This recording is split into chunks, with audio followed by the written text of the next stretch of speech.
otro lujo aquí en esta mañana de Romper Moldes. También vamos a recibir ahora a Ricardo Martínez, que es el CEO de United Scale Arts. Ricardo, por favor, bienvenido.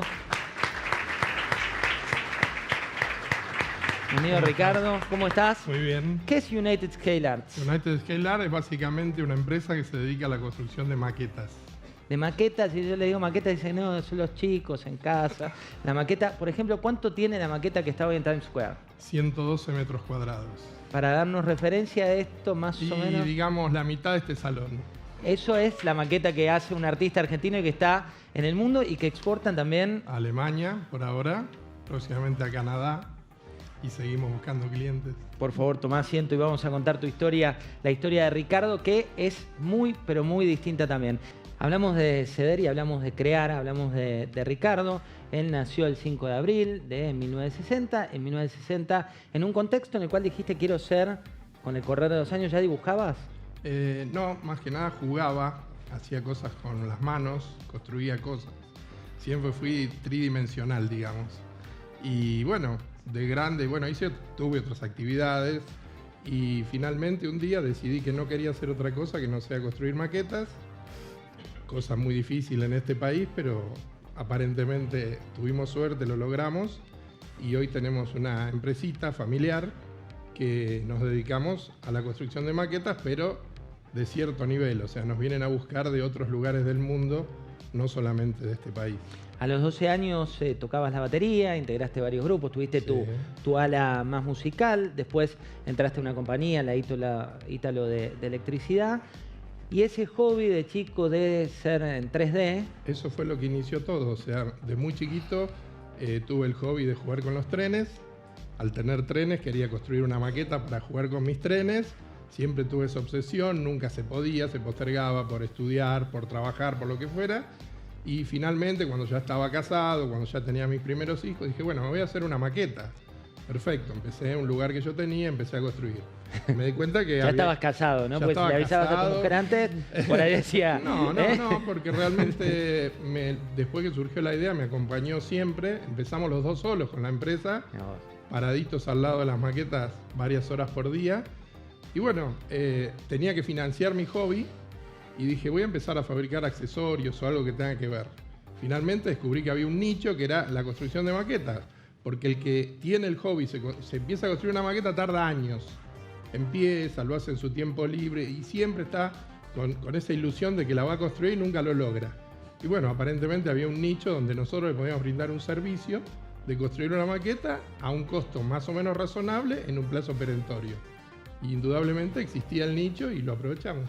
Hablando un poco del proyecto de ustedes, de United Scale Arts, cuando uno mira las iniciativas de los cuatro, hay en común que tienen, uno en categoría startup y los otros más desarrollados, la idea de escala global, de pensar globalmente. ¿Cómo fue esto desde la empresa familiar, el sueño familiar, a Alemania, donde también están llegando? Bueno, fue evidentemente primero 30 años de experiencia en la construcción de maquetas, que no es poco. En general en este país no sobreviven tanto tiempo una empresa pequeña, pasás por un montón de dificultades. La macro, la micro, el dólar, la tasa, bueno. Pasamos por todo. Sí.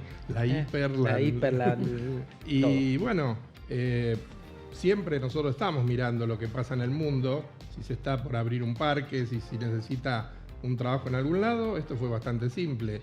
Uno de mis hijos mandó un mail porque se hablaba de Gulliver's Gate en ese momento, que era un sueño de una persona. Nos comunicamos, nos pidió material, le enviamos material fotográfico, nos contesta, nos gustó, los vamos a llamar. Dijimos, bueno, listo, está todo bien. Al poco tiempo nos llama, dice, voy a Argentina, los quiero conocer. Vino, lo encerramos en un lugar y hasta que no nos dijo que le gustaba lo que veía, no se iba a ir. Tan simple como eso. Y bueno, finalmente se fue, nos pidió un proyecto, hicimos un proyecto de 400 metros cuadrados, o sea, el proyecto solamente. Le gustó cómo pudimos adaptar Latinoamérica a esos 400 metros y pasaba el tiempo, no se definía. Yo dije, bueno, vamos a Nueva York a hablar con esta persona para demostrar que había interés. Viajamos y el día que nos encontramos con él era el día que habían concretado el contrato de alquiler por el espacio en Times Square. Entramos con él, nos mostró el lugar, dejó de ser 400, pasó a ser 112 por una cuestión de espacio. Nuevo proyecto, presupuesto, una semana peleando, llegamos a un acuerdo y bueno, 10 meses de trabajo y la maqueta está en Nueva York. Así, con esfuerzo, economía y conocimiento real, ¿no? Te emocionás, Javier. Bien, no puedo... Te llega también. Bueno. Me gusta, porque, Ricardo, ¿qué tenés en común? Yo creo que lo dijo la doctora, que de repente nosotros en la innovación la vemos como la mezcla de diferentes cosas que pasan en el mundo que a lo mejor no tienen que ver directamente con nuestro trabajo, pero te plantea una idea que te lleva a una nueva posibilidad, o sea, la mezcla de diferentes disciplinas que terminás inventando algo muy chiquitito, pero todos los días cambiás un poquito la estructura, la forma de ver las cosas.